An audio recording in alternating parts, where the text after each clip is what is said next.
बिस्मिल्लाहिर्रहमानिर्रहीम रब्बिश्रह ली सदरी व यस्सिर ली अमरी वहलुल उक़दतम मिन लिसानी यफ़क़हू क़ौली। अस्सलाम वालेकुम डियर स्टूडेंट्स, कैसे हैं आप लोग? जी बेटा, तो आज हम अपनी एक्सरसाइज नंबर 3.3 स्टार्ट करेंगे। टॉपिक है हमारा बाइनरी रिलेशन।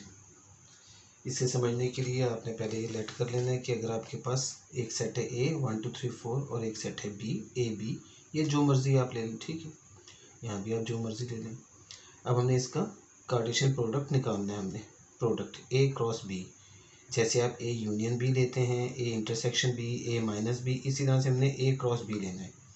ए क्रॉस बी में आपने ए लिखा, क्रॉस जैसे यूनियन इंटरसेक्शन माइनस इधर डालते थे इस तरह क्रॉस, और ये बी सेट लिख दिया आपने, ठीक है। अब इसका ए क्रॉस बी निकालने का तरीका क्या है, इसको हमने देख लेना है। देखें, जैसे आप मल्टीप्लाई करते थे, इस नंबर को आपने इन सब से पहले मल्टीप्लाई करना होता था, फिर इसको इन सब से, फिर इसको इन सब से, इस तरह से हम करते थे। ऐसे ही हमने यहाँ पे करना है। 1 को ए से मल्टीप्लाई करने का मतलब ये है कि 1 और ए को हमने इकट्ठा एक ब्रैकेट में लिख देना है, इस तरह से 1 डॉट ए 1 बी। आगे कोई नंबर होता है तो 1 सी 1 डी उसी तरह लिख देते हैं। यहाँ तक है, हमने यहाँ पे लिख दिया 1 ए 1 बी, फिर 2 ए 2 बी, 3 ए 3 बी, 4 ए 4 बी, इस तरह से ब्रैकेट्स में लिख दिया। ये आपने ऑर्डर्ड पेयर की सूरत में, ठीक है। और फिर इसको एक ब्रैकेट दे दी, तो ये आपका ए क्रॉस बी का आंसर निकला है। इसे हम कहते हैं कार्टेशियन प्रोडक्ट। अब ये जो ए क्रॉस बी का आंसर निकला है, इसके ज़रिए हमने निकालना है बाइनरी रिलेशंस, ठीक है। अब इसके बाइनरी रिलेशंस क्या होते हैं, अब इसकी देखें आपके पास नंबर क्या रहे हैं, 1 2 3 4 थे, और ये 1 और 2, तो 4 × 2 8, यानी ए क्रॉस बी के एलिमेंट्स में वो 8 बन जाएंगे हमारे पास। 1 2 3 4 5 6 7 8, ठीक है। 8 ये आपको इसका वो भी निकालने का तरीका है, नंबर ऑफ एलिमेंट्स। इसमें बाइनरी रिलेशन क्या होते हैं? Binary relation any subset of A cross B, A cross B का कोई भी सबसेट हम बना के लिख लें, वो हमारा बाइनरी रिलेशन कहलाता है, ठीक है। इसको हम आर से डिनोट करते हैं, और खाली रिलेशन भी कहते हैं, ठीक है। बाइनरी रिलेशन भी कहते हैं और खाली रिलेशन भी कह सकते हैं। तो कोई भी सबसेट, यानी हमारे पास इसके वैसे सबसेट तो निकलते हैं 2 की पावर 8 करके, तो हमने इतने तो नहीं निकालने, ना हमें ज़रूरत है। हमने इसमें से कोई भी सबसेट लेना है। अब जैसे मैंने यहाँ पे R1 करके लिख दिया मैंने, 1A 2B 3B, अपनी मर्ज़ी से जो दिल चाहे लेने, इसके अंदर से लेना है हमने। बस मसला ये है कि यहाँ से लेना है जो आपने क्रॉस भी निकाला हुआ है। जो आपको ए और बी दिया होगा सेट, उसके हिसाब से हम ए क्रॉस बी निकालेंगे, उसके अंदर से हमने बाइनरी रिलेशन निकालने अपने, यानी subset of A cross B. ये आ गया हमारे पास। अब ये निकालने के बाद, इसके बाद इसमें एक और चीज़ होती है जो होती है डोमेन और रेंज। तो डोमेन ऑफ आर, यानी डोमेन ऑफ बाइनरी रिलेशन क्या होगा, जो फर्स्ट एलिमेंट होता है आपका वो डोमेन होता है, और जो सेकंड एलिमेंट होता है वो आपका रेंज होता है। फर्स्ट एलिमेंट मीन कि आपको पता है ये ऑर्डर्ड पेयर है। ऑर्डर्ड पेयर में आपको ये भी मालूम है कि ये जो पहला एलिमेंट होता है ये एक्स कोऑर्डिनेट होता है, और जो दूसरा एलिमेंट होता है ये वाई कोऑर्डिनेट होता है, ठीक है। तो जो एक्स कोऑर्डिनेट वाले आपके एलिमेंट्स हैं, नंबर्स हैं, वो आपके डोमेन होते हैं, और जो वाई कोऑर्डिनेट होता है वो आपका रेंज होता है। सिंपल सी बात, इसे आपने याद रख लेना, ठीक है। तो डोमेन ऑफ R1 से मुराद क्या है, आपके पास यहाँ पे नंबर क्या है 1 2 3, ये आपका एक्स कोऑर्डिनेट है, तो 1 2 3 ये आपका सारा डोमेन आ गया। रेंज क्या है A B एंड B, तो A और B आपकी रेंज आ जाएगी। इसमें रिपीटिशन नहीं होती है, यानी कि अगर कोई नंबर 2 दफ़ा 3 दफ़ा आ गया तो उसको हम रिपीट नहीं करते, एक ही दफ़ा हम लिखेंगे। जैसे अगर यहाँ पे मैं आपसे बाइनरी रिलेशन ये लेता 1A 1B 2B या 3B जो भी लेता, तो 1A 1B लेता तो मेरे पास डोमेन 1 ही आती, 1 1 नहीं आती, 1 के 1 और 2 आ जाती, ठीक है। तो ये हमारी मर्ज़ी, हम जो मर्ज़ी डोमेन है। जैसे मैंने इसकी 2 3 एग्जांपल इसलिए की हैं। अब R2 में ले रहा हूँ, R2 में मैंने ये ले लिया 3A 2B 4A 1A लिया मैंने वहीं से A क्रॉस B से, ठीक है, इधर से निकाला मैंने। तो अब यहाँ पे आपके पास ये बाइनरी रिलेशन आया हुआ है R2 3A 2B 4A 1A। तो देखें 3 2 4 1, ये आपके एक्स कोऑर्डिनेट है, ये आपका डोमेन आ गया। तरतीब से हमने लिख दिया इसको 1 2 3 4, ठीक है, और कोई बात नहीं। रेंज की आपके पास A B A A, तो यानी A और B आपकी रेंज आ रही है, आपने रेंज लिख दी A B, रेंज R2 करके। इसी तरह से हम एक सिंपल ये 1B मैंने लिया अकेला, एक एलिमेंट, ये भी सबसेट ही है, A क्रॉस B से निकाला है, तो इसकी डोमेन क्या होगी 1 और रेंज क्या होगी B, यानी एक्स कोऑर्डिनेट आपकी डोमेन और वाई कोऑर्डिनेट आपकी रेंज, ठीक है। सिंपल सी बात, ये हमने इतनी सी चीज़ इसकी याद रखनी है बाइनरी रिलेशन के अंदर। बाइनरी रिलेशन के बाद हम बात करेंगे फंक्शन की। अब देखें, फंक्शन की जो डिटेल, जो तफसील आपको यहाँ बुक में दी हुई है आपके पास, उसके ऊपर मैं नहीं जा रहा, वो समझना ज़रा सा समझाना मुश्किल है। मैं आपको फंक्शन जो है मतलब ये कि वो आपको पढ़ना और समझना, वो आपको समझ नहीं आएगा फंक्शन वो क्या कह रहा है। मैं आपको सिंपल से लफ्ज़ों में, आसान से लफ्ज़ों में उसकी फंक्शन की डेफिनेशन बताऊंगा, ठीक है। एक तो एक कि ये मैंने सारी डेफिनेशन लिखी हुई थी अपने लिए, आप इसे याद भी कर सकते हैं, नहीं तो समझने के लिए सिर्फ है कि फंक्शन क्या है। एक रिलेशन है बिटवीन टू वेरिएबल्स, दो वेरिएबल्स एक्स वाई हो, वाई जेड हो, यू वी हो, जो मर्जी दो वेरिएबल्स, उनके दरम्यान में एक रिलेशनशिप का नाम है। और वो रिलेशन कैसा है, वो इस तरह का रिलेशन होगा कि each value of one variable gives only one value of other variable.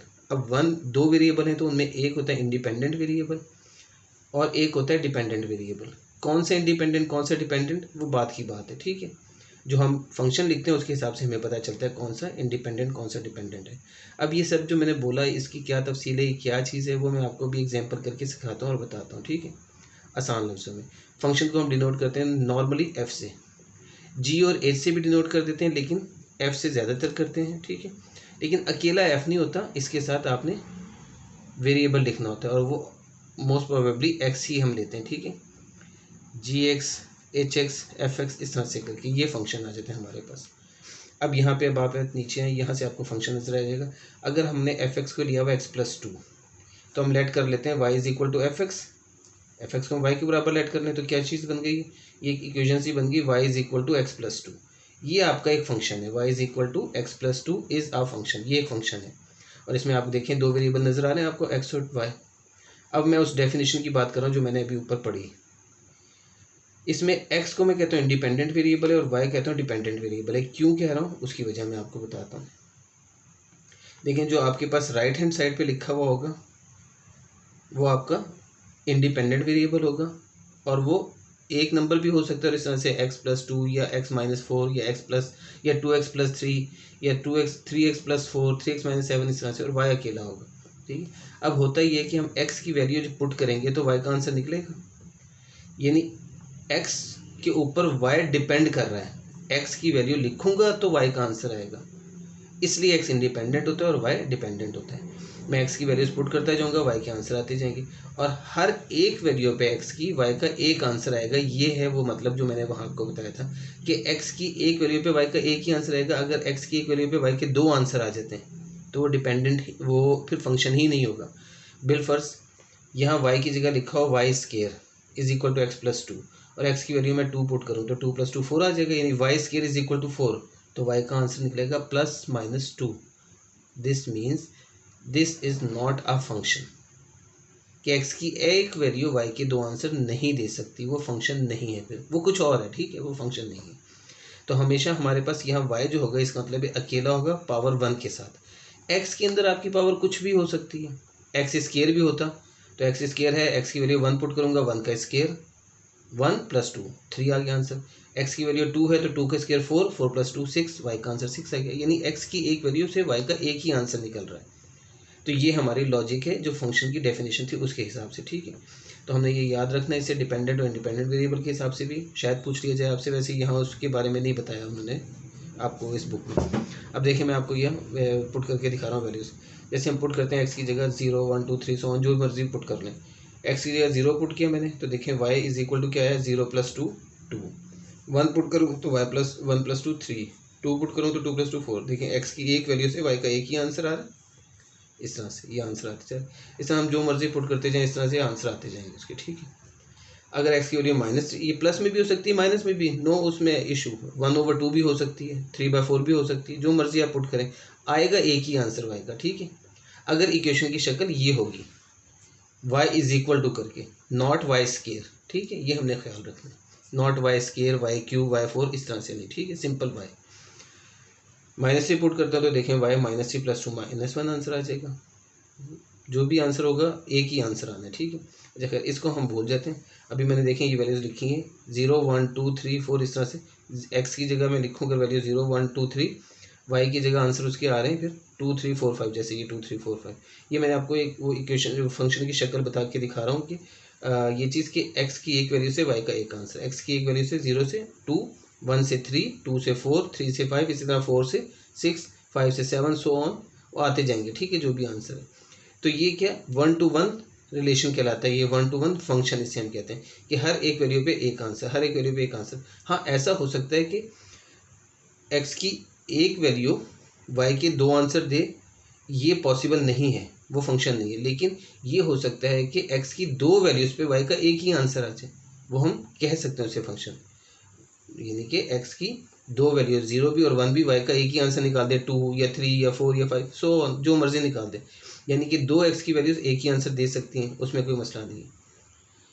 वो हमारे पास पॉसिबिलिटी आ जाती है, कभी कहीं ना कहीं आ सकती है, वो फंक्शन होगा हमारे पास। जैसे कि एग्जांपल के तौर पे मैं आपको यहाँ भी दे सकता हूँ इसकी एग्जांपल, कि अगर हम रख लें इसको, जैसे कि आपके पास अगर y is equal to x square plus 2 लिखा हुआ है, कोई भी फंक्शन हमने एक ले लिया फंक्शन, ठीक है। अब x की वैल्यू अगर आप 1 पुट करें, इधर 1 पुट करेंगे आप, तो 1 का स्क्वायर प्लस 2, 3 आंसर आता है, ठीक है। ये y का आंसर आ गया 1 पे। अब अगर आप y is equal to x की जगह -1 पुट करें, तो -1 का स्क्वायर प्लस 2, अब भी -1 का स्क्वायर 1 ही आता है, तो 1 + 2 फिर 3 आ जाएगा आंसर। तो देखिए x की दो वैल्यूज़ पे अलग अलग वैल्यूज़ हैं, y का आंसर सेम ही आ रहा है। तो ये वो कंडीशन है जो मैं आपको यहाँ बता रहा हूँ कि x की दो वैल्यूज़ पे भी y का एक आंसर आ जाए, वो भी फंक्शन है। लेकिन वही वाली बात कि y के दो आंसर नहीं आने चाहिए, ठीक है। ये हमने याद रखने की बात। तो ये हमारा फंक्शन है, ठीक है। सिंपल सी बात, इसमें आपने बस ये याद रखनी, कोई ऐसी लंबी चौड़ी तमीद नहीं है इसके अंदर। अब देखें, इसको मैं एक ऑर्डर पेयर की सूरत में लिख सकता हूँ, x और y की ये वैल्यूज़ को, ठीक है। 0 2 1 3 2 4 3 5, यानी इस तरह से, इस शेप में, ठीक है। ये ऑर्डर पेयर इस, ये आ गया 0 2 1 3 2 4 3 5। और यही बात जो मैंने आपको बताई, अभी भी आपने देख भी लिया कि ये x की वैल्यूज़ हैं और ये y के आंसर्स हैं, y की वैल्यूज़ हैं, ठीक है। तो x कोऑर्डिनेट ये होता है और y कोऑर्डिनेट ये हमने हमेशा याद रखना है, ऑर्डर पेयर के अंदर ये चीज़ होती है। अब इसमें डोमेन की भी, फंक्शन की भी डोमेन और रेंज होती है, जैसे बाइनरी रिलेशन की थी, क्योंकि बेसिकली ये बंदा वहीं से है, ठीक है। वो आपका ये जो मैंने x और y लिखे हैं, ये इसको हम सेट a और सेट b भी कह सकते हैं, उस तरह से भी हम कर सकते हैं, लेकिन यहाँ से आपको बात क्लियर समझ में आएगी। तो अब ये डोमेन इसकी क्या होगी, वही जैसे बाइनरी रिलेशन की डोमेन थी कि आपके पास जो x कोऑर्डिनेट है वो आपकी डोमेन है और जो y कोऑर्डिनेट है वो आपकी रेंज है, ठीक है। ये हमने इस तरह से डोमेन और रेंज फंक्शन की भी याद रखनी है। अब इसमें फंक्शन दो टाइप के हमने यहाँ पे देखने हैं। Normally y is equal to एक लीनियर फंक्शन होता है, एक होता है क्वाड्रेटिक फंक्शन। लीनियर फंक्शन क्या, वो y is equal to ax plus b की शेप या mx प्लस c की शेप, जैसे एग्जाम्पल के तौर पर 2x प्लस 3 मैंने लिखा, या x प्लस 3 होता है तो x मीन 1x प्लस 3, वो भी 1 भी कॉन्स्टेंट उसी तरह से। तो ये आपके पास 1x की पावर 1 इसके अंदर आ रही है, ठीक है। x की पावर 1 वाला वेरिएबल है आपके पास, तो ये लीनियर आपके पास फंक्शन है। जहाँ पे x की पावर 2 आ जाएगी, जैसे ये ax square plus bx plus c, ये आपके पास क्वाड्रेटिक फंक्शन कहलाता है, ठीक है। ये आपको पता है क्वाड्रेटिक इक्वेशन है, तो ये क्वाड्रेटिक फंक्शन बन जाता है। इस तरह से ये इसका दो टाइप के फंक्शन हमने याद रखने, लीनियर और क्वाड्रेटिक फंक्शन, ठीक है। आपसे ऑब्जेक्टिव में भी पूछा जा सकता है। इसके अलावा हमारे पास फंक्शन की टाइप्स भी हैं, ठीक है। वो into function, onto function, bijective function, ये सारे वो आप डेफिनेशंस वगैरह और वो से याद कर लें, क्योंकि वो डेफिनेशंस में आपसे आ जाते हैं, अदरवाइज़ उसका कोई ऐसा लंबा चौड़ा काम नहीं। चीज़ें यही हैं जो मैंने आपको बता दी कि आपके पास 1-to-1 रिलेशन होगा, या y की कोई वैल्यू ज़्यादा होंगी, x की कम वैल्यूज़ होंगी, या x की दो वैल्यू से y का एक आंसर आ रहा होगा, मतलब इस तरह की चीज़ें, उसके ऊपर उनके नाम है मुख्तलिफ फंक्शंस के।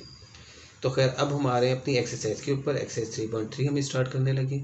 हमारे पास पहला क्वेश्चन है, वहाँ लिखा हुआ है if a is equal to, देखिए ये है आपके पास question, if a is equal to 1 2 3 4 find the following relations in a। अब यहाँ सिर्फ लिखा find the following relations in a, बाकी state the domain and range of each relation, वो बात की बात है नीचे जो लिखा हुआ है। पहली तो बात ये से हमने समझा find the following relations in A. अब रिलेशंस इन ए लिखा हुआ है, मैंने आपको जब बाइनरी रिलेशन समझाया था तो वहाँ मैंने आपको दो सेट दिखाए थे, ए और बी, ठीक है। अब यहाँ तो सेट ही एक लिखा हुआ है, लेकिन साथ वो रिलेशन की भी बात कर रहा है। बाइनरी रिलेशन नहीं लिखा, रिलेशन लिखा, मैंने आपको बताया था बाइनरी रिलेशन भी कहते हैं और सिंपल रिलेशन भी कहते हैं। तो अब हमने इसको कैसे करना है, ठीक है। उसका तरीक़ेकार क्या है, उसका तरीक़ेकार ये है कि आपने ए इज़ इक्वल टू ये लिखा और अब हमने ए क्रॉस ए निकाल लेंगे, ठीक है। जब हमें दूसरा सेट नहीं दिया हुआ है तो हमने उसी एक सेट को जो है उसी से मल्टीप्लाई कर देना है, यानी कि उसी का प्रोडक्ट ले लेना है। ए क्रॉस ए हम निकालेंगे, 1 2 3 4 क्रॉस 1 2 3 4, ए बाय ए आप इसे बोल रहे हैं, ए क्रॉस ए बोल रहे हैं, जो मर्जी आप बोल रहे हैं, मल्टीप्लाई बोल रहे हैं, लेकिन मल्टीप्लाई बोलेंगे तो मल्टीप्लाई जहन में आता है कि आप मल्टीप्लाई करना है ना, बैठ जाए उसे, ठीक है। तो आप ये ए क्रॉस ए बोलें 1 2 3 4 इंटू क्रॉस 1 2 3 4। अब इसका तरीका वही देखें, पहले इस 1 को हमने इन सब से ऑर्डर पेयर की सूरत में लिख देना है, 1 1 ये लिखा, फिर 1 2 ये लिखा, ठीक है, समझ में आ रही बात, सिंपल सी बात है, ऑर्डर पेयर में लिखना है, कोई मुश्किल काम नहीं। 1 3 1 4 ये आ गया। फिर 2 के साथ हमने इसी तरह से 2 1 2 2 2 3 2 4, फिर 3 के साथ 3 1 3 2 3 3 3 4, फिर 4 के साथ 4 1 4 2 4 3 4 4, ठीक है, 4 के साथ 1 2 3 4 इस तरह से मिला के ये बना दी। ये आपके पास A क्रॉस A का आंसर आ गया। और देखिए एलिमेंट्स वही 16 बने इसके, 4 इसके और 4 इसके, तो 4 × 4 16। क्योंकि सिंपल लॉजिक आपको नजर आ रही है, इस 1 की आपने इन चारों के साथ बनानी है, फिर 2 की चारों के साथ, तो आप हर एक एलिमेंट के 4 4 ही बन रहे हैं पेयर, तो इसलिए 16 आपका ये आ रही है वैल्यूज़। ये आपको बता रहा हूँ सिर्फ, क्योंकि पहले बुक में तो ये नंबर ऑफ एलिमेंट्स भी पूछते थे, अब यहाँ पे उसने शायद पूछा नहीं है किसी क्वेश्चन में, लेकिन हमें पता होना चाहिए नंबर ऑफ एलिमेंट्स का। ये आपका यहाँ तक पहला पार्ट इसका हो जाता है क्वेश्चन का। अब इससे हमने आगे जो इसके क्वेश्चन के 4 पार्ट उसने दिए हुए उनके आंसर्स हमने इसकी मदद से निकालने, ठीक है। तो सबसे पहले हमने A क्रॉस A ले लेना है, उसके बाद हम इनके क्वेश्चंस करना शुरू करेंगे। अब देखिए उसने जो कहा था कि state the domain and range of each relation, her relation का स्टेट करें आप डोमेन और रेंज, यानी डोमेन और रेंज बताएं। रिलेशन कौन सा, उसने ये दिया हुआ आपको question x y such that y is equal to x, यानी इसमें से जो मैंने आपको वहाँ A क्रॉस B दिखाया, जब मैंने आपको क्वेश्चन समझाया, तो A क्रॉस B के अंदर से फिर मैंने उसकी बाइनरी रिलेशंस निकाले जो मैंने अपनी मर्ज़ी से निकाले, ठीक है। ये R1 R2 ये मैंने अपनी मर्ज़ी से निकाले, जो मेरा दिल चाहा वो मैंने लिख दिए। अब यहाँ पे अपनी मर्ज़ी नहीं, यहाँ पे उसने हमें कैद कर दिया, जो हमें क्वेश्चन दिया ना इसमें ये काम कर दिया उसने कि आपने बाइनरी रिलेशन निकालना है इसके अंदर से ही, लेकिन कौन सा निकालना है, y is equal to x वाला। y और x क्या, ये आपके पास ये x और y, x और y, x और y, मैंने आपको बताया ऑर्डर पेयर हमेशा ये x और y की सूरत होती है, ठीक है। ये हमें याद रखना है कि एक पहला एलिमेंट x और पहला जो आपके पास ब्रैकेट के अंदर लिखा हुआ है एलिमेंट ही आप चलें कहने, पहला एलिमेंट x और दूसरा y होता है, x y x y, ठीक है। तो उसने ये जो दी हुई कंडीशन की उसने कहा कि y is equal to x वाला बाइनरी रिलेशन या रिलेशन निकालें। अब y is equal to x वाला कौन सा है, देखिए जिसमें x और y बराबर हैं, 1 1 2 2 3 3 4 4, ये आपकी y is equal to x वाली कंडीशन है। तो हमने यहाँ से जो सबसेट इसका लेना है वो ये वाले लेने हैं सबसेट, ठीक है ना। तो ये हमारे पास रिलेशन आया जो उसने पूछा था हमसे, इसको हमने R से डिनोट कर दिया। अब इस रिलेशन की हमने डोमेन और रेंज बतानी है जो उसने हमसे क्वेश्चन में पूछा है, ठीक है। जो उसने स्टेट द डोमेन और range of each of following each relation की बात की थी वो ये, तो हमने ये इसकी रिलेशन निकाल लिया। डोमेन आपके पास 1 2 3 4 और रेंज भी आपके पास 1 2 3 4 ही आ जाएगी, ठीक है। अब उसके बाद में आपको देखें सेकंड पार्ट में कह रहे हैं y plus x is equal to 5, यानी कि अब हमारे पास जो कंडीशन दी हुई है, जो हमें रिलेशन उसने दिया हुआ है, वो कहता है कि वो रिलेशन आपने ये वाला लिखना है जिसमें कि x और y जो ऑर्डर पेयर दिए हुए था आपको, उसका जो सम आए 5, हमने वो वाला लिखना है। यानी कि आप यहाँ से देखेंगे किसका सम 5 आ रहा है, जैसे कि आपके पास देखिए 1 + 1 2 होता है, 3 होता है, ये 1 + 3 4 होता है, ये 1 + 4 आता है 5। इसी तरह से हमारे पास 2 + 3 ये 5 आता है, फिर 3 + 2 ये 5 आता है, फिर 4 + 1 ये 5 आता है। तो ये वो नंबर्स हैं जिनका सम 5 आता है, तो हमने ये वाले रिलेशन लिखना है, ठीक है। तो ये हमारे पास वो कंडीशन है, हमने यही बात समझनी है इसके अंदर कि हमने बाइनरी रिलेशन अपनी मर्ज़ी का नहीं लिखना, उसकी मर्ज़ी के हिसाब से लिखना है। तो हमारे पास कौन सा आ जाएगा, देखिए 1 और 4, इसी तरह से 2 3, तो ये उसकी बात y plus x is equal to 5 वाली। और y प्लस एक्स भी आपको कंफ्यूज करने के लिए दे रहा है, वो x प्लस वाई कह दे, वो भी वही मतलब है उसका, ठीक है। फिर ये आ गया 3 और 2, फिर ये आ गया 4 और 1, तो ये आपके पास ये वाला बाइनरी रिलेशन बन गया, ठीक है। अब हम इसकी डोमेन और रेंज बता देंगे। तो domain of R is equal to यहाँ पे क्या बनती है हमारे पास 1 2 3 4, ये लिख दिया हमने 1 2 3 4, ये डोमेन आ गई। रेंज ऑफ R क्या बनती है यहाँ पे हमारे पास, देखिए वो ये आती है 4 3 2 1, यानी कि आप तरतीब से आप लिख दें तो वही बनती है 1 2 3 4, तो इसकी भी रेंज वही आ रही है 1 2 3 4। इस तरह से इसका आंसर निकला है। अब थर्ड पार्ट है, उसमें वो कह रहा है आपसे कि x plus y less than 5 वाली आपने रिलेशन लिखनी है। तो R इज इक्वल टू हमने क्या लिखना है, जिसमें x प्लस वाई का आंसर लेस देन 5 हो।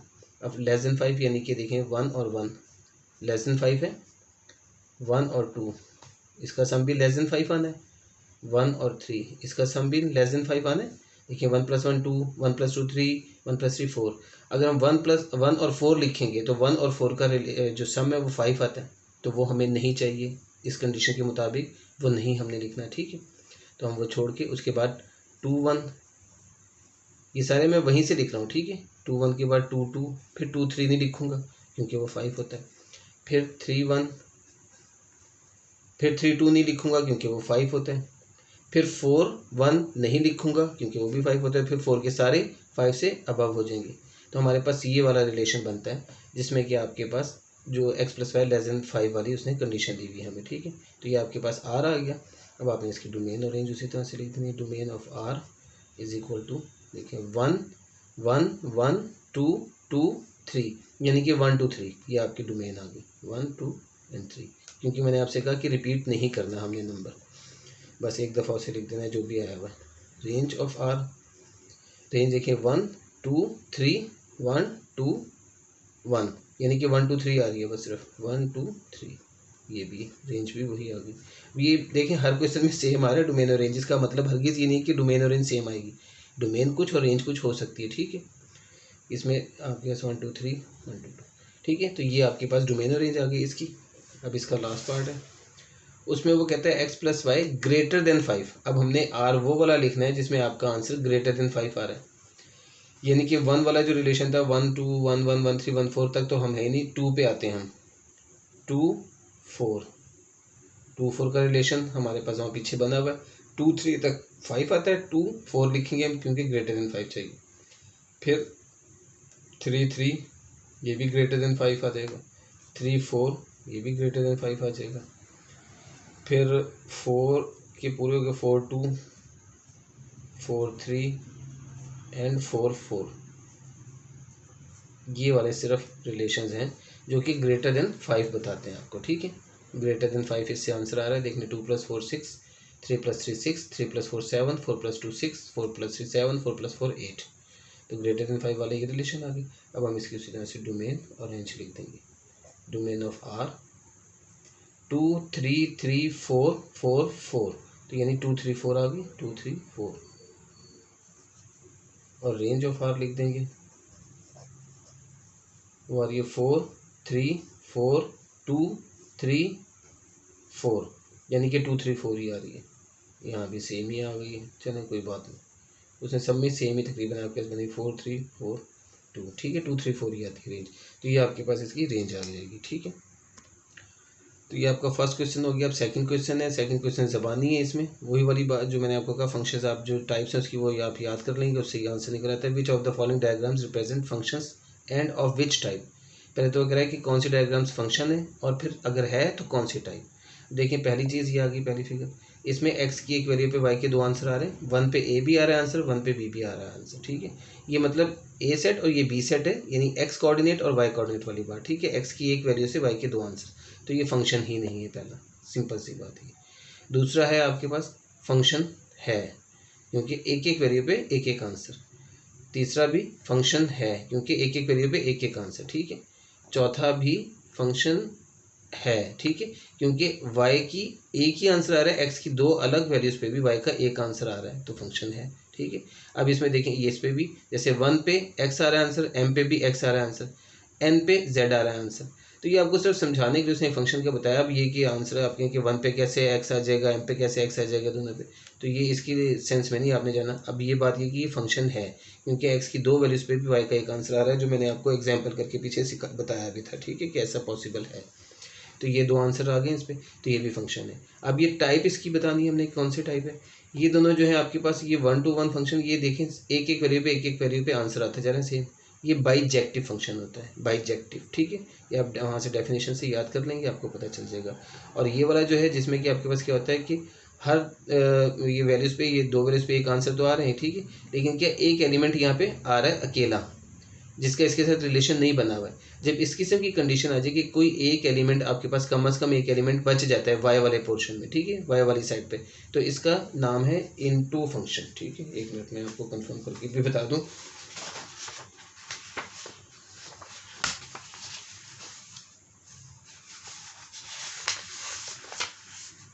ये देखिए यही लिखा हुआ है पहला, ये जो आपको लिखा हुआ इनटू फंक्शन है ये, ठीक है। इसमें देखें सिंपल रिलेशन ये बन रहा है, 1 to 1 रिलेशन है, लेकिन साथ एक वैल्यू इसकी एक्स्ट्रा बच रही है, तो जब बच रही है तो ये इनटू फंक्शन होता है हमारे पास, ठीक है। तो ये आपके पास सेकंड क्वेश्चन जो है उसके चारों पार्ट हो जाते हैं। तो आपका क्वेश्चन नंबर 1 और क्वेश्चन नंबर 2 आज हमने ये कर लिया, ठीक है। हमारा लेक्चर भी आज यहीं तक का है, तो मुझे दीजिए इजाज़त, फिर इंशाल्लाह आपसे मुलाकात होती है। अल्लाह हाफिज़।